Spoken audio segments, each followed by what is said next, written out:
It's interesting you say that because we've heard from plenty of Australians, some with our reporter out in the streets, getting their reaction to the $250. A lot of people saying, that's not even, it's not even $5 a week.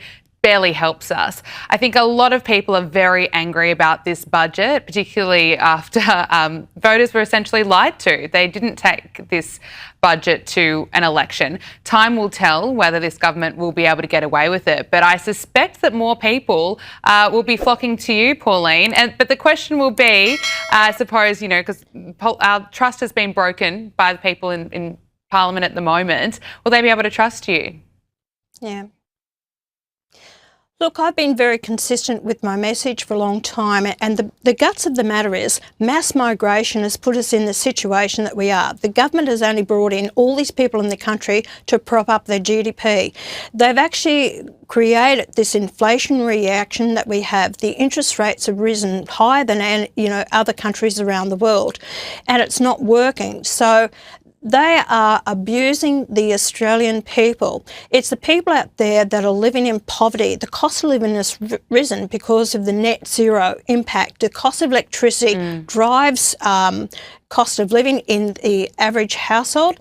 Small businesses, 50,000 small businesses have gone insolvent under this government. Over 1,400 industries and manufacturing have closed down. That tells you something. They can't manage an economy. And I've got no time for this government. This is redistributing wealth from those that have worked hard for it, paid our taxes on the way, and because they can't rein in their spending, giving our money away to other countries, we need to pull our heads in, pay down our debt. That's how you're going to help the future generations. Don't leave them with a huge debt, because they'll never have the services that we are enjoying now, but it's on the decline. So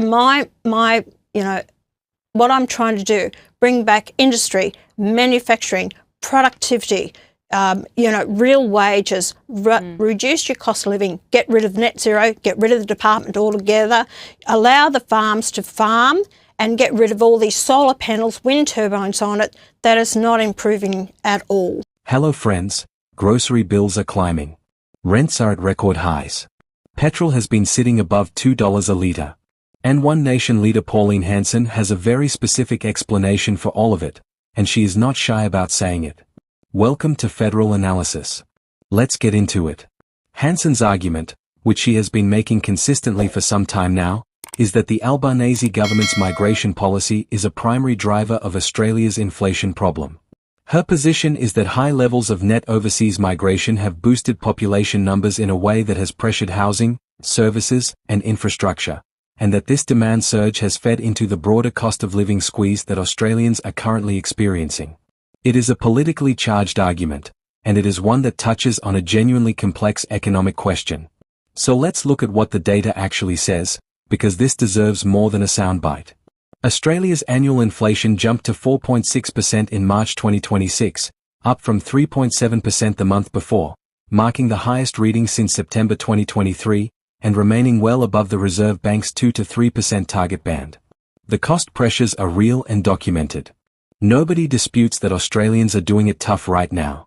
The Reserve Bank, however, attributes a significant portion of the current inflationary pressure to the global energy shock linked to the Middle East conflict, which has driven elevated prices for fuel and commodities across the forecast period.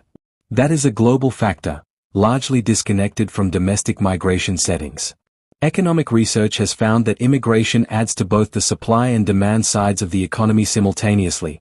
More people means more workers and more consumers, which tends to have a broadly neutral effect on prices overall, with the notable exception of housing, where the supply response has not kept pace with population growth.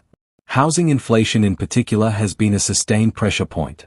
Economists have noted that Australia avoided a technical recession in recent years partly due to population growth supported by migration, which contributed to GDP growth even as GDP per capita remained under pressure. That is the trade-off at the center of this debate. Migration helps the headline economy, but the per-person experience can feel very different. The government's position has consistently been that migration fills genuine skill shortages and supports economic growth. Hanson's position is that the pace and scale of that intake has created demand pressures that ordinary Australians are absorbing through their household budgets. Both arguments contain elements that economists take seriously. The honest answer is that inflation in 2026 is being driven by multiple overlapping factors: global energy prices, domestic capacity pressures, housing supply constraints, and population growth dynamics all feature in the Reserve Bank's own analysis. This debate is not going away, and it is going to shape Australian politics significantly in the months ahead. If you want sharp, factual breakdowns of the issues that actually matter to your wallet and your country, subscribe to Federal Analysis, and drop a comment below with your take on the migration and inflation debate. We will see you in the next one.